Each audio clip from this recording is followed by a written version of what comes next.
সারা বনগাঁ লোকসভা গাইঘাটা বিধানসভায় আমরা মানুষের হাত পা ধরে তাদের জিতিয়েছিলাম। আমাদের আশা ছিল যে দেশভাগের বলি মানুষ, ছিন্নমূল মানুষ, উদ্বাস্তু মানুষ, তাদের স্বার্থে গুরুচাঁদের মতো তারা কাজ করবে, কিন্তু তারা তো কৃতদাস, দলদাস। তারা গোমূত্র গোবর খেয়ে এই জাতিকে সমুদ্রে একটু বিসর্জন দিচ্ছে।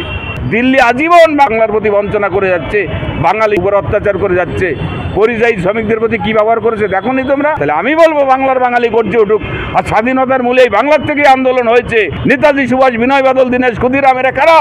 এরা বাঙালির সন্তান, বাঙালি রক্ত দিতে জানে, বাঙালি অধিকার আদায় করতে জানে। যে মানুষটা শ্রী শ্রী হরিলীলামৃত গ্রন্থ ধরে মিথ্যা কথা বলতে পারে।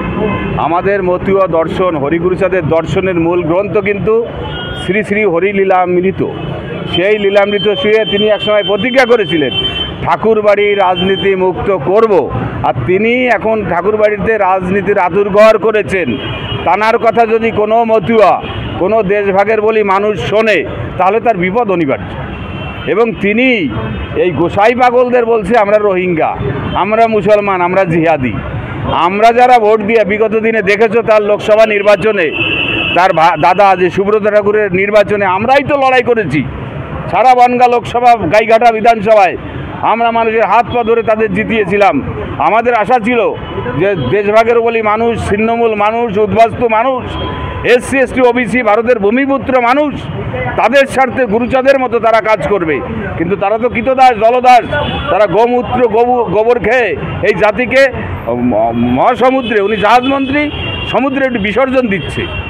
এর থেকে আর কি বলবো? এরা যে কখন কে কি বলছে, আজকে তোমরা দেখো রবীন্দ্রনাথ ঠাকুরের আমার সোনার বাংলা গান নিয়ে যারা মন্তব্য করে রে মা, আর যারা রাজা রামমোহন, যিনি লন্ডনে গিয়া, আমেরিকায় গিয়া সতীদাহ প্রথা বিলুপ্ত করার জন্য গেছিলেন, তানাকে কি বলছে? এই তানাকে বলছে এত বড় অপমান করছে যে বিজেপি সরকার। আমি বাংলার বাঙালিকে বলবো আপনারা সজাগ সচেতন হন, এরা বাংলাভাষী, বাঙালি বিরোধী। আপনাদের অনশন দেখে শান্তনু ঠাকুর আপনাদের ঘরের ছেলে আপনাদেরকে বলেছিল সব হচ্ছে রাত্রে খায় আর সকালে অনশন করে, এই নিয়েও কটাক্ষ করেছিল। কি বলবো? রাতের অন্ধকারে খায় এবং দিনে তারা অনশন করে। যে যেমন একটা কথা আছে, বাজে ভাষা হয়ে যায়, নিজে যেমন ঢেমনি পাড়ার লোক কি তেমনি, একটা কথা আছে, নিজে যেমন সেরকম সবাইকে মনে করে। আপনাদের ঘরের ছেলে হয়ে আপনাদেরকে কিসের ঘরের ছেলে? নিজের মাকে। শোনো একটা কথা বলি, গুরুচাঁদ ঠাকুরের পুত্র, শুনে রাখো, শশীভূষণ, তিনি ভক্তের অপমান করেছিল, গুরুচাঁদ তাকেও ক্ষমা করেনি। সত্যভামাকে বলেছিল শশী আর বেশি দিন লাস্টিং করবে না, আমার ভক্তের অপমান হয়েছে।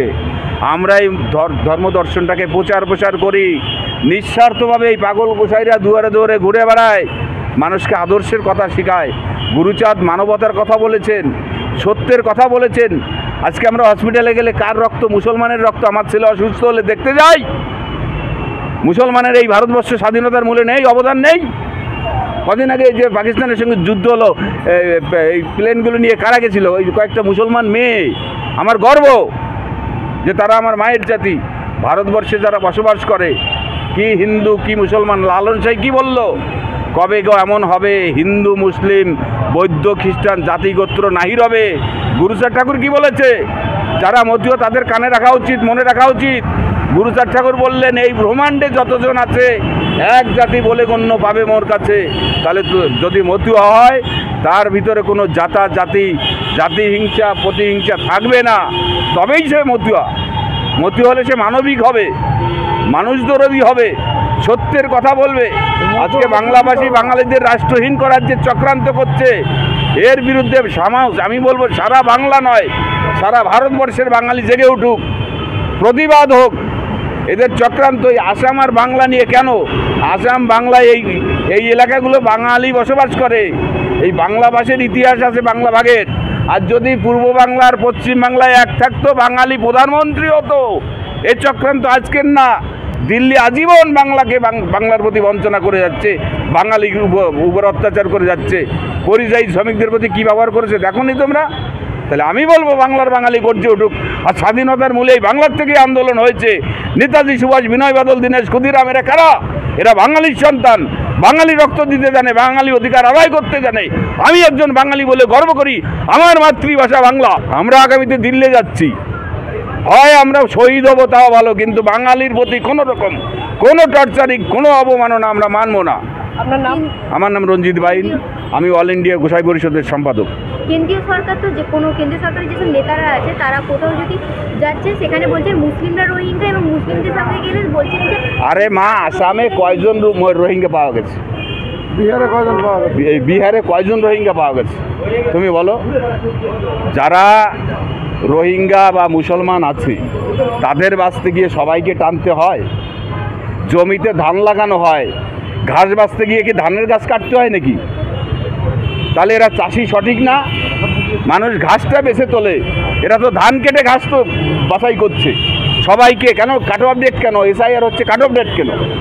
অনেক মানুষ এই গ্রামে বনে জঙ্গলে আদিবাসী যারা আছে এদের কাগজপত্র ঠিক আছে, তারা ভারতের ভূমিপুত্র। একবার ভেবে দেখেছো বনগাঁ এলাকায় 2000 সালে বন্যায় ডুবে গেল, কয়জন কাগজ দেখাতে পারবে? অনেক মানুষ আছে দিন আনে দিন খায়, এই রিক্সা চালায়, টোটো চালায়, এদের কাগজপত্র ঠিক থাকে? তারা ভারতের ভূমিপুত্র। একজন মানুষ, একজন নাগরিককে যদি বেনাগরিক করা হয় সেটা দেশের পক্ষে, সংবিধানের পক্ষে অবমাননা, এটা আমি মনে করি।